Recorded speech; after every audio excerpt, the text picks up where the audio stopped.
It is not a literal adaptation of the comics. I'll say that up front, because we've said so many pieces of the story in the show over time. So the creative challenge was, how do we do something that's kind of new and fresh and gives us a different window into the soul of Negan? Your friend Rick is an asshole. You're an asshole. Yeah, I am. One of the other stories we get to tell in this group of 6 episodes is Daryl and what he was up to during that 6-year time jump that we did in season 9. We know that Daryl showed up with this dog. The dog checks the traps. Lets me know if I have a walk upon it.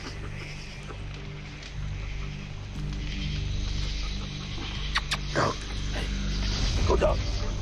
And so we are going to tell the story of how he met the dog, how he met the person that the dog was connected to, and that intercuts with a present-day story about Daryl and Carol. Go out on the boat with me this time. Just run away together. We're pirates. Heck yeah.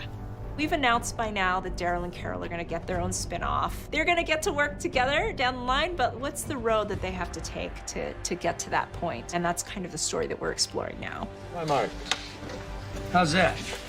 There's some stuff that we just shot with Gabriel and Aaron and Robert Patrick. A lot of people on set grew up being terrified of the character he played in Terminator 2. He has such a big personality and charisma.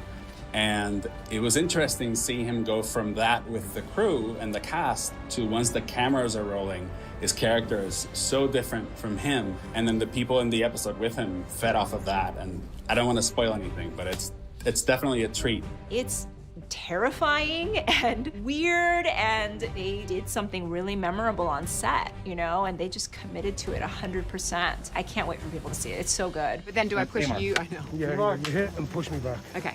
We're so excited to have Lauren Cohen back. She brings so much joy and positivity to the set, even when she has to do some really dark stuff. We saw her in what was intended to be the season 10 finale. You know, we just got a little taste of Maggie, and now we're gonna get to find out more about what has she been doing, who's this guy in the metal mask, where's Herschel, and we're gonna answer some of those questions and get into the next big storyline that we'll have on the show.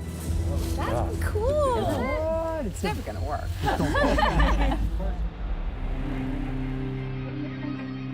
The nature of what we do, everyone's jobs in front and behind the camera, is antithetical now to what it means to be safe.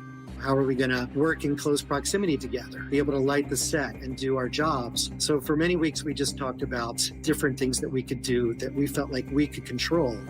When we did a walkthrough of the entire studio property, we looked at every single door, every single entry and exit. Wait, how many doors have doorknobs? We gotta take those off. We gotta get the arm pulley things. HVAC systems, better filtration and ventilation and UV light systems to mitigate the virus. Before the pandemic, I think our studio had 4 hand sanitizers. We now have about 75. You can't walk anywhere at the Walking Dead studios without tripping over a hand sanitizer.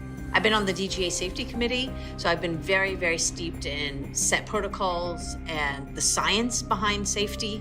And I have to say, Joe and his team ticked all the boxes above and beyond. Everybody has to wear approved masks. They've got goggles and face shields, and these are all the things that the scientists are telling us and that unions are saying, like, this is what we want on set and what needs to be on set. The next big step was hiring a health and safety team, a team of medical professionals that understood the virus and understood how to work with a large group of people, and also to have a health team that understands what filmmaking is about. That's how we ended up with Katie Moorcraft and Carl Johnson, our health and safety supervisor and health and safety manager. Neither of us had worked with The Walking Dead or AMC at all. I have a film production background, but this is actually Carl's first time in the industry at all. Well, my background consists of 22 years in the military, testing for biological agents at the Pentagon during the SARS attack. I knew I was going to be able to be a great asset to the team. He oversees all of the health assessment, safety, control check-ins. These checkpoints, as we call them, are where every crew member has to come in every day and answer a series of questions.